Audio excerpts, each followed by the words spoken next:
Okay. Good evening, everyone. I'm told it's 7 o'clock. It's probably 7 o'clock on the dot. So that means if I don't get started soon, I'm in for it. So let's call the meeting to order. Let's do a pledge, everyone. I pledge allegiance to the flag of the United States of America and to the republic for which it stands, one nation, under God, indivisible, with liberty and justice for all. Thank you all. Okay. I'm doing a roll look. So I see Molly, Justice, George, Ren, Dan, Lee's here. I see the city administrator. And who do we have online? Paloma's not joining us. Is Paloma joining? No. Okay. So Paloma's excused. She's ill. And then is there someone from the city attorney representing us? Good evening, Mayor. Nick Wardwell is in attendance. Okay. Good evening, council members. And if Paloma turns up, we'll call her in when she comes. She just sent an email. That she's not? Yeah. Okay, that's what. All right. So let's do any public comments. If you'd like to make a public comment, this will be your opportunity to do so. You've got up to 3 minutes on any topic you like, except the public hearings. There's 2 public hearings, one on the budget and one on concerning internal lot subdivisions. So if you want to talk on those, hold your horses just a minute. But otherwise, on any topic, would anyone in the physical public like to speak? This would be your time. It's pretty quiet in here. I will go to Ben and ask anyone online wish to speak. All right. If you're joining us tonight on Zoom and you'd like to make a public comment, you will need to use the raise hand option at the bottom of your screen. If you're joining us by phone, you'll need to press *9. Lastly, if you're joining us by YouTube, you will need to join us instead on the Zoom link, which is available on cityofbeacon.gov, or beaconny.gov rather. And as of now, we have none of our attendees have their hands raised. Okay, thank you, Ben. So let's do our 2 public hearings. So the first one is a public hearing on the proposed budget, and I'm told we don't need a vote to open a public hearing. So Chris, if you could introduce that, and then we'll see if there are any remarks on the budget. All right. Thank you. This is the operating budget for 2024 that we presented to council and the public on October 10th. As we've discussed in 3 of the last workshops, we've gone through all of the major items and our 6 largest asset departments to go through questions that the council had. Again, just a quick update on the budget. It's a $35 million budget. It's about a 3.5% overall increase from the adopted 2023 budget. $25.4 million is in the general fund, $5.3 million in the sewer fund, and $4.2 million in the water fund. The average increase in taxes from this budget would be just under 4% for homestead, which is households, and then there would be a decrease in taxes of about 14% on the commercial side. And again, that's from the adjustment on the adjusted base proportions. There are not a lot of changes in the budget this year. There's only one new half-time position for civilian dispatcher. We did carry over the 2 hires that we did in late 2023, which is a deputy building inspector and a recreation assistant. And then the rest of it is basically just keeping up with the inflation on a lot of the things that we buy. The budget is well below tax cap, and it utilizes $250,000 in fund balance. One of the biggest increases is in recreation, which we've increased by 20% in order to add a 4th site to our after-school programs and expand summer camp and the day clinics that we do in the summer. And the workshops we presented on were October 16th, November 6th, and November 20th, and all of those sessions are on our website if people want to go back and refer to any part of that.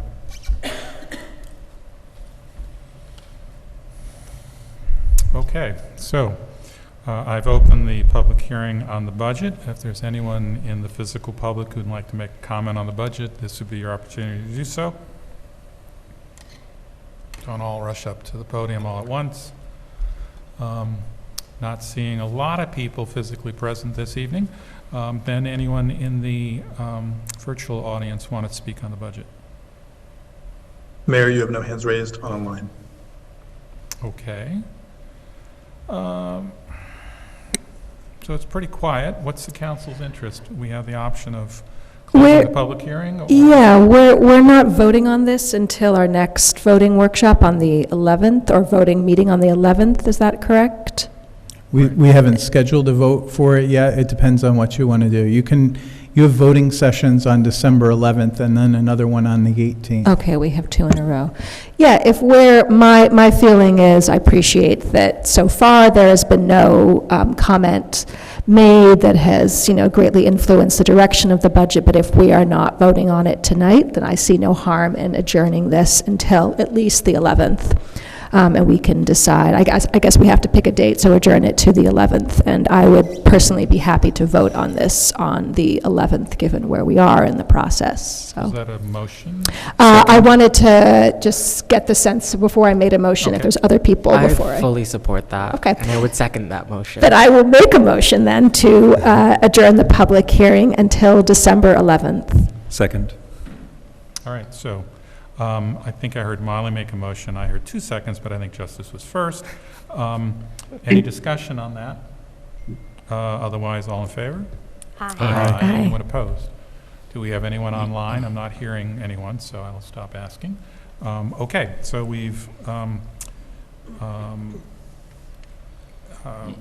so with that, took care of that public hearing. And so then the second one, which again, I don't need a vote to open, so I'll simply open it, concerns a proposed local law on internal lot subdivisions. And Nick, will you take a moment to explain what in the world that means? I will, thank you, Mayor. So this is a local law to amend section 223-25C of the zoning code. This was discussed at one or two workshops, and there are backup materials in the agenda packet. Basically, this will allow for financing purposes a lot that has received site plan and where appropriate subdivision approval from the planning board to be further subdivided without having to comply with the minimum zoning requirements, but still being required to comply with the underlying site plan and subdivision approval conditions of the planning board. Basically, this is done where you have a project that has multiple buildings on the project that are being built, but for financing purposes, there might be separate mortgages, or they would be developed at separate times so that the bank would want to have just a mortgage on the one property and not on the entire parcel, and the developer would want that as well, and it allows for the property to be constructed and financed in a fashion that allows the project in a commercially feasible way to proceed. This provision is currently applicable to non-residential properties. The proposed local law keeps the existing requirements as it applies to non-residential properties and allows this internal lot subdivision process to also apply to residential properties. And so the local law merely changes it to be for residential and non-residential properties. So whether it's mixed use, whether it's solely commercial, whether it's solely residential, there could be an internal lot subdivision authorized by the planning board. And I want to stress that the underlying conditions have to be complied with. So if there are conditions that require cross easements for drainage or for pedestrian access or for construction of a greenway trail, the fact that the planning board would approve an internal lot subdivision, so to create an additional lot, would still require that all the original conditions that can apply to the other remaining parcels would have to be complied with as part of the first lot being developed. That's the nature of the law. The council sent the local law to the county planning board, and the Dutchess County Planning Board reviewed it and sent a letter back saying it was a matter of local concern. It was also sent to the city planning board, which reviewed it at its last meeting and submitted a comment memorandum dated November 17th. They were in favor of the local law, but just raised 3 questions. They suggested the city council review the legislative history of chapter 223-25C to understand why it's currently limited to commercial properties. Also consider adding whether language should be added to provide standards by which the planning board should review the application, including that the application will be reviewed in accordance with the requirements of the code in effect at the time of the application, and that the city council should examine implications for current and future projects. Taking those last two comments, the second one, that the city council should consider whether language should be added to provide standards. The standards within the law are really broad in the sense that the planning board has the authority to consider why this is being, how this would be applied, but the underlying conditions that were imposed when the initial site plan or subdivision was approved remain and would apply. So this is not allowing additional development. It's not allowing for the underlying approvals to be changed. So I don't see that there would be standards or that there would be the obligation to look at what the requirements of the code in effect were at the time of the application, because that's really irrelevant, because it's not required to be zoning compliant and there is no change to the underlying project. This is just allowing for purposes of ownership and financing an artificial line to be drawn on the property project plans to allow it to be financed separately. With respect to the examine implications for current and future projects, I don't understand the comment, because the implications are that would allow for projects to proceed with being financed separately in the commercial market in a manner that is consistent with how the real estate financing occurs. As to the first comment with respect to reviewing the legislative history, I've not had a chance to do that. We can certainly do so. My recollection is that it was not much of a legislative history there, and that would answer this question, but I will take a look at that. So, Mayor, that's an answer to both the planning board's comments as well as the explanation of the local law. And I would note that the planning board was in favor of the amendment being adopted. Okay, so thank you for that explanation. So this is the public hearing. So let me see if there's anyone in the physical public who wants to make a comment on this proposed law concerning internal lot subdivisions. Seeing none, Ben, anyone out in the virtual meeting? We do have one hand raised online. That is Philip. Philip, I've given you permission to speak. You can begin whenever you're ready. Hi, good evening. Phil Stamatis, Wilson Street, also on the Conservation Committee. Just to ask a question, I know it's not a back and forth regarding the attorney's comment. Is this an invisible line, or is this an actual property divide for the subdivision? And if it is a physical line subdividing that property, does that allow a new developer, investor to buy this new, smaller plot? And then in receiving a site plan, would they be able to then modify a plan or submit a whole new plan? This is very complex stuff, so I have a lot of questions and would like clarity.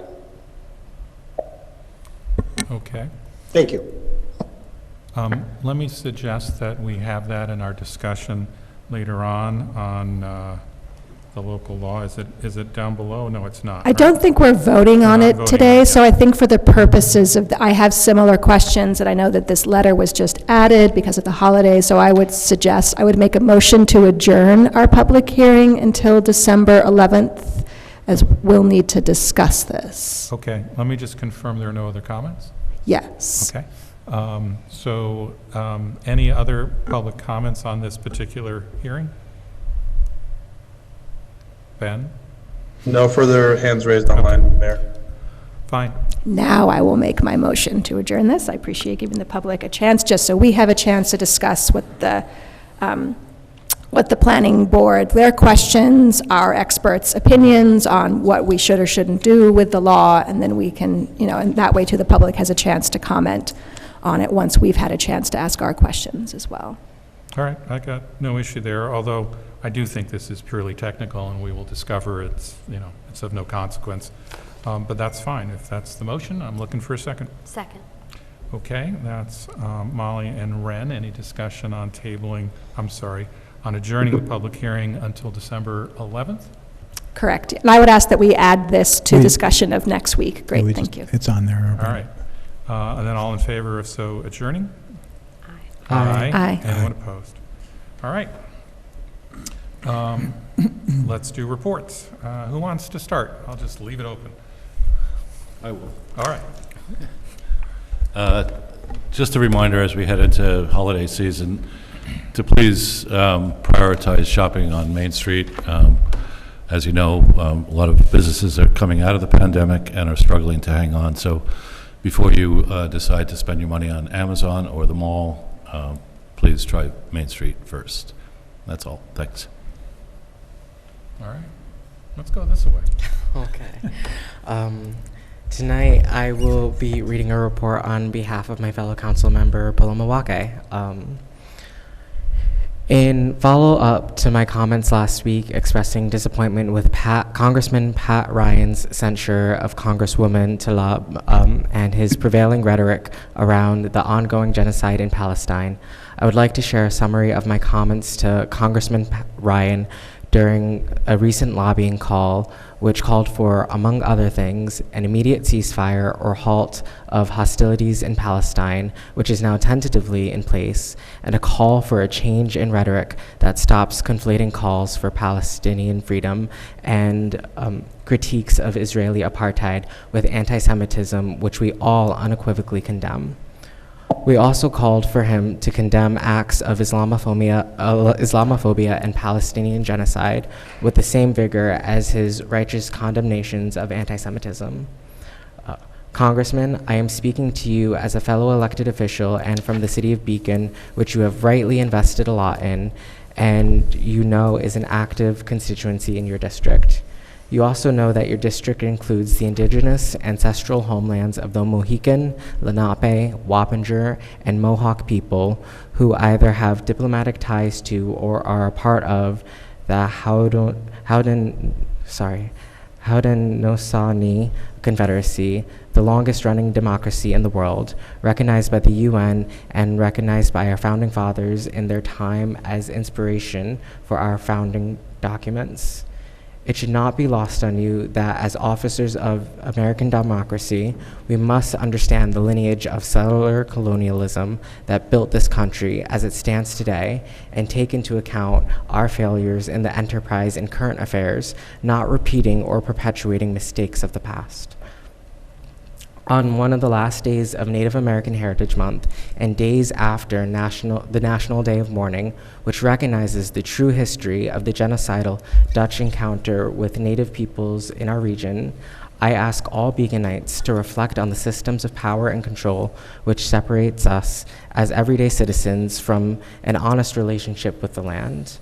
Our love for Mount Beacon, our appreciation of Fishkill Creek, and all the waterways that lead to the Mahicanatuck Hudson River, and the wildlife that support these ecosystems all lead to the logical conclusion that non-Indigenous Beaconites like myself have a debt to pay to the land and to the generations who stewarded this land before us.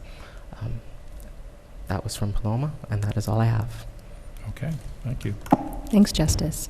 A couple of things for those who are interested in finding out more about becoming a citizen on behalf of themselves or others. Our local library here in Beacon is hosting a citizenship workshop this coming Saturday, December 2nd, from 11 a.m. to 3 p.m. at their location on Main Street. They ask that you register ahead of time so they know what to expect. You can do that either online at their library website, or you can show up in person during their regular hours. I will also be hosting office hours not in November, but in December 15th, which is a Friday at Bank Square Coffee House from 4 to 6 p.m. if you wish to stop by.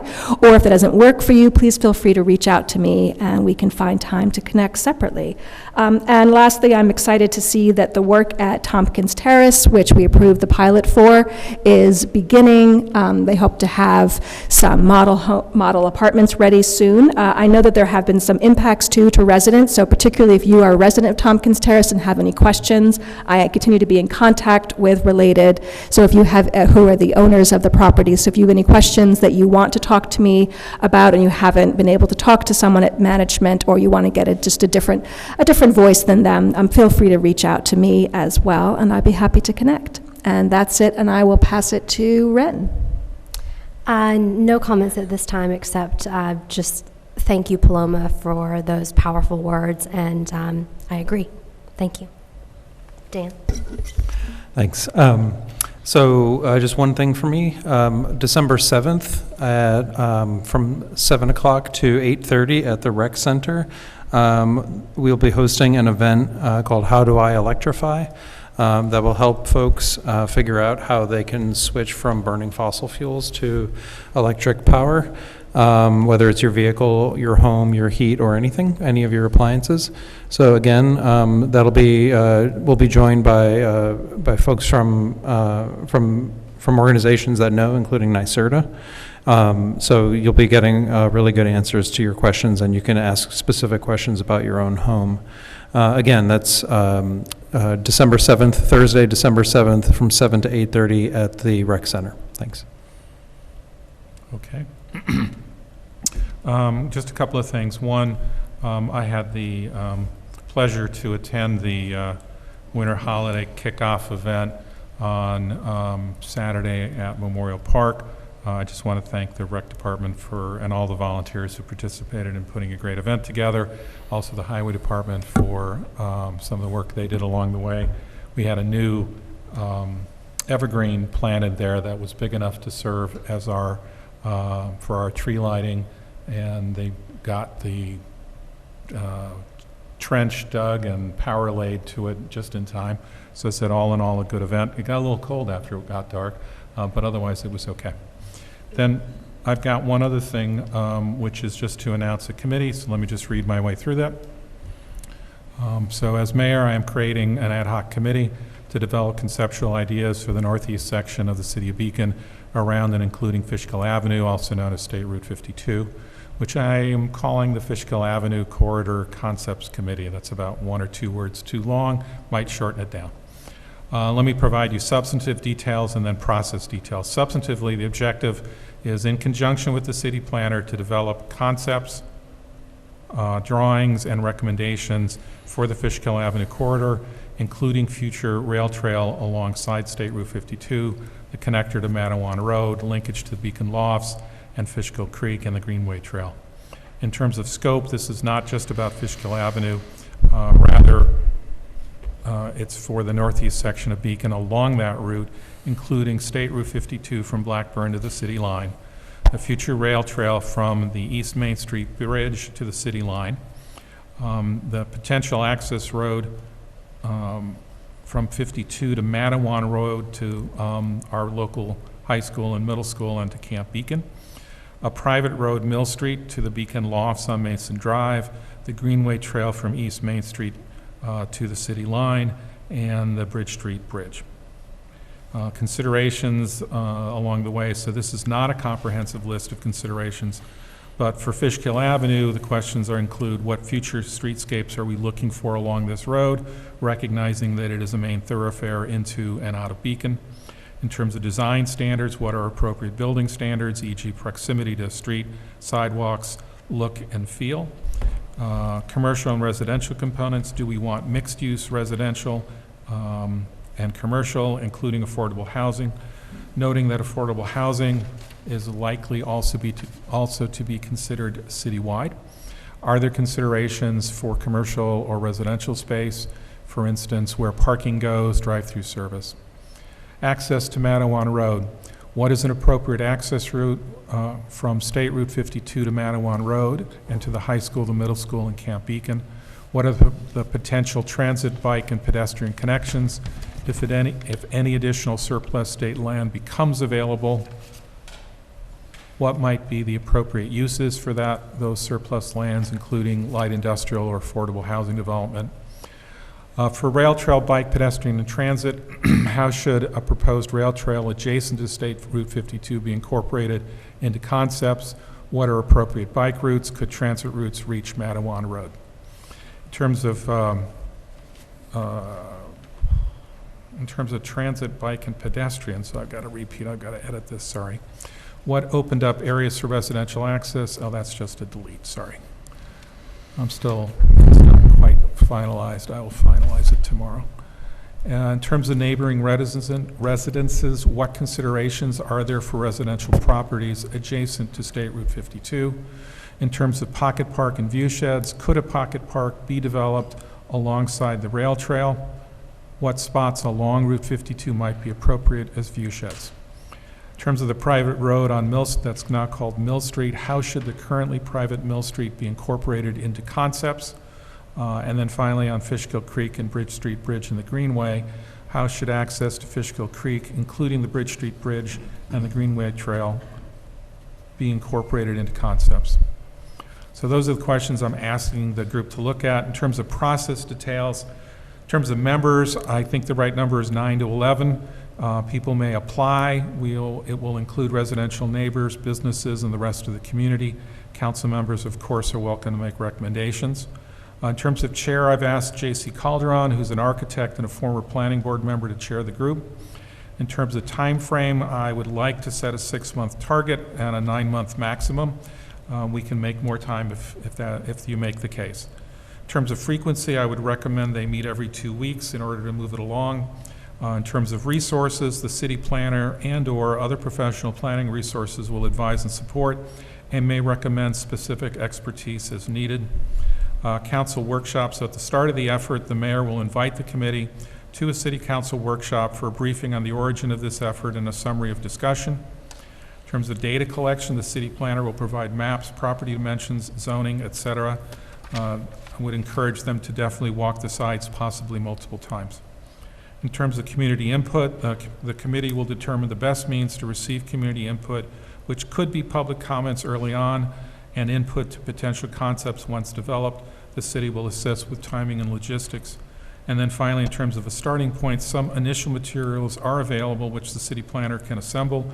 They include the 2017 comprehensive plan, which is on the city website, zoning and other maps that have street and property dimensions, a concept map for an access road from Route 52 to Matawan Road, any rail trail materials, and the Fishkill Creek Greenway and Heritage Trail Master Plan.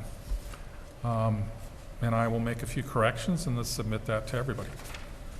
So that's what I'd like us to get started. Again, I don't think we'll start before the end of the year. That should give people time to hear about it. If they're interested in applying or you all have input, then we'll start up at the start of the year. It may take a little bit longer depending on whether we have a planner or not at the start of the year. But we'll work on it. So that's what I was thinking we would do. Do you have a preferred method if people are interested? How should they email you? I know there is an application, but it's not necessarily linked to anything right now. So any thoughts if people are interested? Yeah, I think we should do it on the website or there's an application form there. So I think we should direct people to the website. Let me make that adjustment and stick it in here. That application should be directed. Yeah, and if you're able to website. include whatever your final version of this Yep. is too, that would be great. Thank Yep, you. That'd be great. Okay. So if we have a couple questions about this, should we do that now, or should we wait till the next workshop? Are we going to discuss this? I don't know. What do you all think? Let's look at our agenda. You're in reports, though. Yeah, I would Yeah. suggest let's do it at workshop. We've got time. Okay. Right? I'm not trying to get it started before the first of the Yep. year, right? So And you're not going to have a planner probably until the first meeting in January. that's what I'm guessing. So, okay. So we'll have some time. We'll go through it in workshop. So that's reports. City administrator, anything to report? I have a couple minor things. Bulk leaf pickup is going to continue for the next 2 weeks, so if you've put your leaves out and we haven't gotten back to you, the vac truck is still going around town, and the schedule is on our website, which is beaconny.gov. I do want to remind people, while I don't hope for snow. Snow season is coming, and I just want to remind people that when it does snow more than 2 inches, you cannot park on any city street from 9 p.m. to 7 a.m. to allow us to plow the streets. People can park in the lots, and then once the streets are cleared, you can move back, and then we do the the lots. Also, within 24 hours of a storm's end, snow and ice must be removed from sidewalks. So just a reminder, we'll probably have this conversation a couple times over the winter. Or hopefully we won't have any winter. But, and finally, I just want to let people know that we are going to be doing on-pavement striping around the dummy light this week. We're not taking the dummy light down, but we are going to try to better delineate lanes so that people that have trouble staying in their lane don't run into the dummy light. That's all I have, Mayor. Thank you. Was there proposed striping in the Main Street Access Committee Yes. presentation? Yeah, I So thought so. what we did is we took the general principle of that, of narrowing the lanes on both sides, and having somewhat of an island in the middle so people don't try to cut left in front of the dummy light. And we actually had a traffic engineer from Lankin Tully draw it up so that it actually complies with the MUTCD standards. Great. Thank you. And I don't even know what that acronym is, but I it's was gonna like, ask, we're but- doing it correctly. And if it doesn't work, I'm going to paint the thing bright neon green. If we want to take odds, I'm going to bet against the dummy light. So, okay, cool. So let's do local laws and resolutions. We've got 7 this evening. The first one is one appointing Martha Wilnowska to the position of Deputy City Clerk. Can I get a motion and a second, and then Chris will tell us about it. Motion? Second? So Molly and Dan. Chris? So we discussed this at last week's workshop. We are trying to fill the deputy city clerk position, and we are proposing to hire Martha Wilnowska, who was with the Office for the Aging in Orange County for many years. I spoke to the head of that agency, who I worked with years ago, and she had nothing but praise for this candidate, and was just sad that she had moved further south and could no longer make the commute to Middletown, but that's our gain. She has a background in visual arts and is available to start in mid-December. She's doing some contract artist work right now. So if you approve her, we will have her on board by mid-December. Okay, any discussion? All right. All in favor of appointing Martha Wilnowska to the position of Deputy City Clerk, say aye.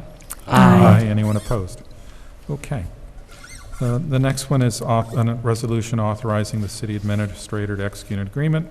The agreement is with Weston and Sampson for engineering design of the South Avenue Park improvements. Can I get a motion and a second? Motion? Second? So Justice and Molly. Chris, you want to summarize that for the public? Sure. Again, as we discussed in greater length in the workshop last week, the council has put money into the capital budget for improvements to South Avenue Park that include new lighting, regrading of collapsing retaining walls, resurfacing of the tennis and basketball courts, new fencing, walkway improvements, and the addition of an ADA restroom facility. We talked to our engineer, and they really didn't know. They could do the civil engineering piece, but we went back to the engineer who did our community facility and program report, asked them if they could take us through schematic design, final design, bidding, and then do construction support. So you have before you a draft contract and a proposal for $39,200. We would be looking to start this work immediately so that we could be ready for a bid in the spring and construction in late spring or early summer. And again, this is about a $350,000 improvement project. The city is getting a grant for $150,000 thanks to Assembly Member Jonathan Jacobson. Okay. Any discussion on the agreement with Weston and Sampson? Just a couple of quick typos in the scope of services. Number 1, there's one of the engineers is spelt incorrectly. It's 2 N's rather than 2 E's.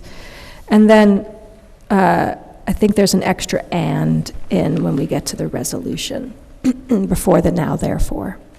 Thank you. My apologies, thank you, we'll correct that. Great, thank you. I got to run our spell check. Okay. Other comments?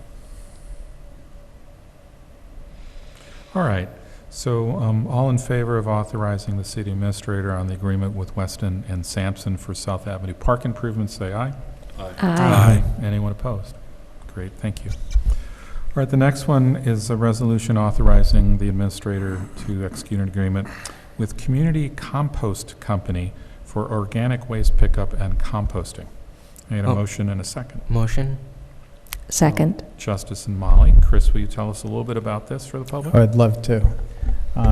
We started a community compost program in early 2022 where we have 3 sites, the West Center Street Recreation Center, Churchill Street parking lot, and Memorial Park, where people can drop off organic waste that can then be composted. We had contracted with a vendor called CRP, which is out of Westchester, and that worked well the first year. We view the program as a success. This year they came back with proposed increases in their fee that would have nearly doubled the pickup costs. So the compost working group and the CAC went back and looked for other alternatives. They came up with CCC, which is the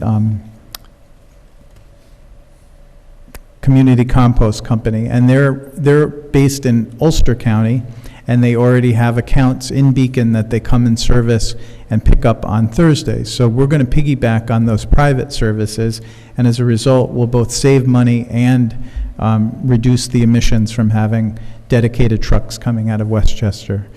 So this would be a 1-year agreement.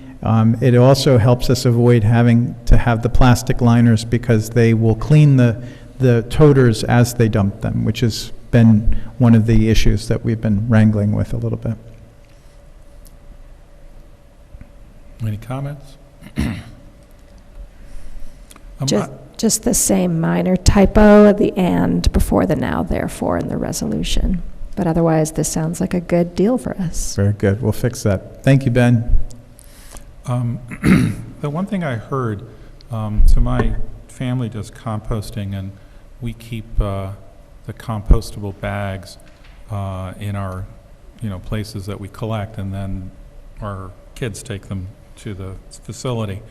Will we be able to bring bags still? No. How will that work? So the one difference in the service that we have is they could take compostable bags, flatware, other things that normally wouldn't break down in your backyard compost, but could in a very intense heated compost pile. Those are no longer going to be acceptable, so we do have a solution. You can go to the CAC and buy a nice little bucket and take that bucket from your home to the larger toters. Worth noting also that those compostable plastics and the bags and stuff, the chemical reaction that makes them go away emits methane. So those materials are actually not so great, I've learned. Okay. I think you may have a compliance issue because, a lot of people use the bags to keep their house clean. So we'll have to discover how that works. All right. That's all I got for questions. Actually, related to that, is there, if we do approve this, is there yet a timeline for getting out that communication? Is that something the compost working group is working on so that people know as it switches over in the new year? I assume this is the new year. Yeah, they were already starting to do it, and I just asked them to hold till we did the vote. So I knew we could lock down the contract, and then we'll promote it. All right, great, thank you. But they're all ready to go, and Faye and Phil have been incredible working on this. And I'm hoping, I don't know what the updated statistics are, but we have definitely diverted a lot of waste from the incinerator to recycling, basically, these materials into organic compost that's used in gardens and at homes. So all our solid waste goes to the incinerator? Most of our solid waste goes to the incinerator. On rare occasions where the incinerator is shut down, they can also take it to a landfill. Thanks. But I would say essentially yes. Mm-hmm. Okay, anything else on this one? All right, so all in favor of authorizing the city administrator to execute the agreement with Community Compost Company, say aye. Aye. Aye. Anyone opposed? Thank you. All right, so the next one is a resolution adopting a revised workplace violence prevention program. Could I get a motion in a second? Motion. Second. So Ren and Justice. Chris? So last week, we heard from our Director of Human Resources, Sarah Morris, who is trying to update all of our policies and bring the city into compliance with all of the state regulations. You have before you tonight a program and a policy that we would like to update. The first is the Workplace Violence Prevention Program. This is an outtake of a law that the state passed in 2006, the New York State Workplace Violence Prevention Act. It later required all local governments to adopt a program and categorizing levels of workplace violence, making sure that employers were doing surveys of their employees, they were doing an annual risk assessment, and they were looking at incidents to see how they could better protect the workplace. We've done most of these things, but we didn't have the underlying policy. So when Sarah came on, she did a full assessment of all of our facilities, looking at things like door accesses, windows. She started a safety committee that's been meeting regularly with interdepartmental participation. And this is really the next step in just updating our workplace policy. So we more methodically do these risk assessments, and then we'll be doing our annual training in December, and this really underlies that training. You have to have this in place for that training.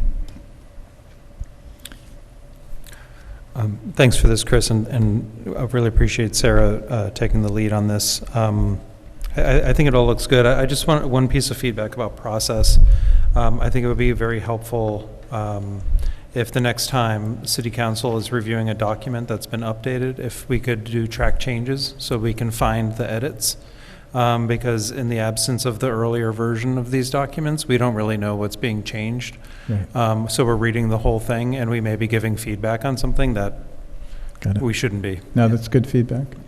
And most of what was changed, I don't know if it was in this one as well, but I know in the next policy, we got rid of any of the pronouns, and there were a couple additions that Molly asked for where the notification would go both to the city administrator and the director of HR, which was fine.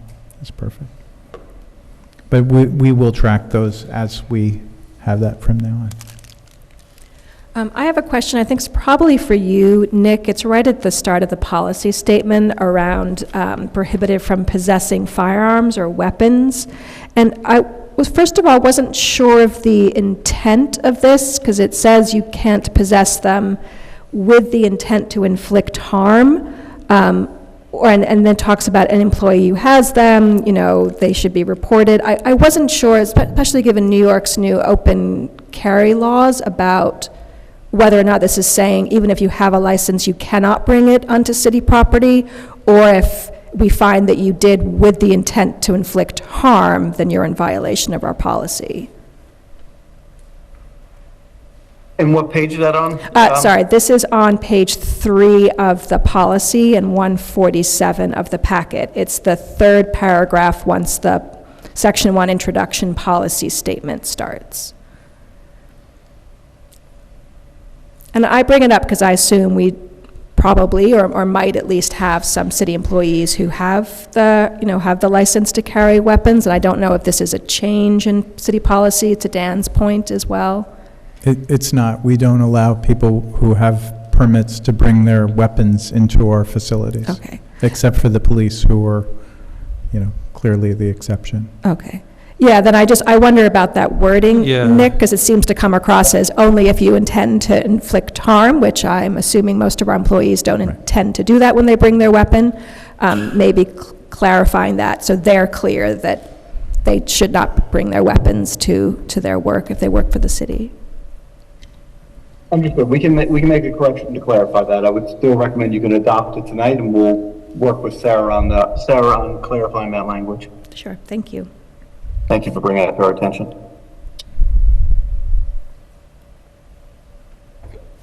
Okay. So, subject to a couple of changes made, my impression would be we would vote on this now. Yeah. Oh, and just to say publicly what Chris made reference to, so the draft of it said that the city administrator was the one to review the claim, so I asked the question about whether or not, but what if the city administrator, for whatever reason, is involved? Either they want to make a claim or they're part of a claim, who else? So that's why I wanted to have a second person named in it as well. So, and then I just wanted clarification for that city employees, anyone who's a manager has a requirement to report, even if it's someone brings something to them that they don't directly manage. So anyone who brings something to a manager, which gives both clarity on the role of the manager, but also opens up city employees. They don't have to go to their manager. They can go to a different manager if they want to. So. Okay, cool. Everybody good? All right, so all in favor of adopting this workplace violence prevention program with the adjustments that the city attorney is going to make, say aye. Aye. Aye. Anyone opposed? Okay. So the companion to that one is a resolution adopting a revised sexual harassment prevention policy. Can I get a motion and a second for that one? Motion?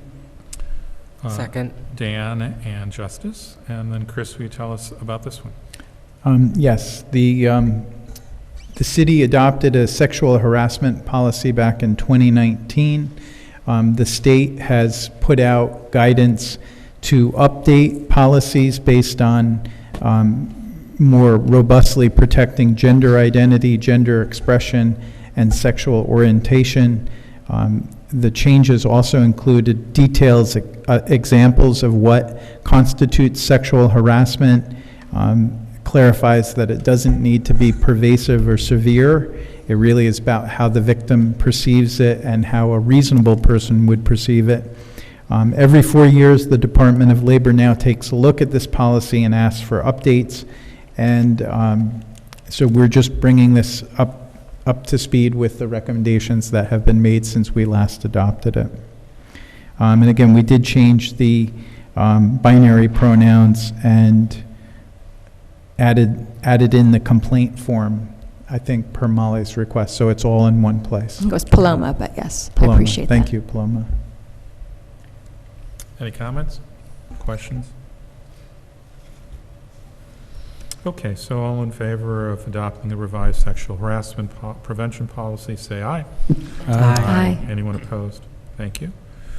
All right, the next one is to set a public hearing. So the public hearing would be for a proposed local law amending the zoning code concerning minimum parking requirements. Can I get a motion and a second? Motion. Second. So Ren and Molly and Nick, will you provide a summary of what this would be about? Thank you, Mayor. So the existing zoning code mandates minimum parking requirements for all new developments within the city. However, at certain times, the minimum parking requirements conflict with the city's planning goals to encourage the efficient use of diverse land uses, including multi-story buildings and walkable areas, and to also reduce the parking demands of a number of impervious surface located within the city. So this proposed local law would eliminate minimum parking requirements within the city, except for one-family and two-family dwellings, as well as accessory apartments, which are required to have at least one parking space per dwelling unit. And the planning board would have the ability to determine the appropriate number of parking spaces for all other uses, mixed use, commercial, multifamily, on a case-by-case basis. And also there would be some maximum parking regulations as well. So in your packet is a law that drastically changes the parking regulations as it has traditionally been done in the city and throughout New York State, to incorporate a growing trend, which is to recognize that municipalities are overparked. So this vests the planning board with the authority to determine what the minimum parking should be for a particular project, or maximum parking. And so this local law is going to be referred to the planning board for review and comment at its December meeting. It's also being sent to the county planning board. And your resolution tonight doesn't adopt it, it merely introduces the law, does the referrals, and schedules a public hearing for December 18th. Okay, any questions, comments? Okay, so Erin? I have sort of one comment that it looks like the I'm very keen to hear the planning board, which meets the 12th of December, and I just want to say that this will be one of those things that I'm going to probably not be comfortable voting on that same day. I don't know if this isn't our assumption. Sometimes we do that. But I would certainly like in our following workshop, which I think won't take place until January, to discuss whatever the planning board, whatever questions they raise or proposals they make about this. So I'm happy to open up for discussion on the 18th, but I assume I'm assuming I will want to adjourn that until we've at least had a chance to discuss it. And it's, could be a significant change for people in Beacon as well, so. Yep. Other comments? Okay, so this is on setting a public hearing for the law eliminating minimum parking requirements, and the date for the public hearing would be the 18th? 18th. So all in favor of setting that public hearing for the 18th, say aye. Aye. Anyone opposed? Okay. The last one is a resolution authorizing a lease for the memorial building. Can I get a motion and second? Chris will take us through it. Motion. Second. Dan and Ren? Chris? So you approved a lease for the memorial building at 413 Main Street back in October. The American Legion had applied for a grant money through the Dormitory Authority of the State of New York. It required them to have a formal lease. It turns out that right after we signed that lease, Guardian Revival lined up a substantial sum of money that will come and be invested in the building. But what it requires is that we have a clean new lease with the 4 veterans organizations all as tenants, not one as a tenant and the others as subtenants. So this would authorize us to sign a new lease, a new 5-year lease with the American Legion, the Veterans of Foreign Wars, the Marine Corps League, and Guardian Revival. And it basically is just to allow them to comply with the requirements of this grant funding. And nothing else has changed in the terms since you saw this in early October. But the lease has a new effective date, right? Yes, it will have a new effective date. Do you have any concerns about this? I know you brought it, but... No, in fact, this helps us because the day that the grant comes into effect has to be the start of the 5 years. So it actually allows you authorizing me, once we find out that date, that's when I'm going to date the contract so that we can guarantee. And it's a substantial amount of money. We're hearing it's a $500,000 grant, which would be used to redo the flooring and the interior and kind of build upon what they've done over the last year. And because it's city property, will you have a hand in this? Yeah, the building inspector is involved in everything they do. Okay. And they've done incredible work. If you, everything that they've done has been great so far. So a couple of questions. One, there's a 5th group, the NAM Knights. Are they? They are not. They don't have a presence in this building. Okay. And they haven't. I'm not aware that they even have an office. Okay. And then the second one is just a comment that the memorial building, I think they've done a good job of stewarding the building. It's the city building. We've asked, early on, I asked the groups to spend time trying to figure out how to make the memorial building much more heavily in community use as probably the best way to honor and remember veterans. I think they've done a good job of doing so, and I'm happy to do this for them. Yeah, I'll echo. It's great to see the building in use, and also they've been really cooperative when Chris and others have worked with them for other city events as well. So they're certainly open to things that aren't necessarily directly connected, and they offer a lot of great programming connected to the groups that they serve. Cool. Okay, any other comments on this one? All right, so all in favor of authorizing a revised lease for the memorial building with the 4 named veterans groups, say aye. Aye. Aye. Anyone opposed? Okay. We're going to do the minutes. That's all what we've all been waiting for, so I'm looking for a motion and a second. We're losing our crowd. We need to do this quickly. To approve the minutes of November 13th, I need a motion and a second. Motion. Molly. Second. And Ren. And then any changes, additions, subtractions, deletions, commentary. deadlines? I have nothing. All right. What? I know, 2 in a row. So all in favor of approving the minutes as is, say aye. Aye. Aye. Anyone opposed? Okay, this is our second opportunity for public comment. If you haven't made a comment previously and would like to do so, this is your opportunity.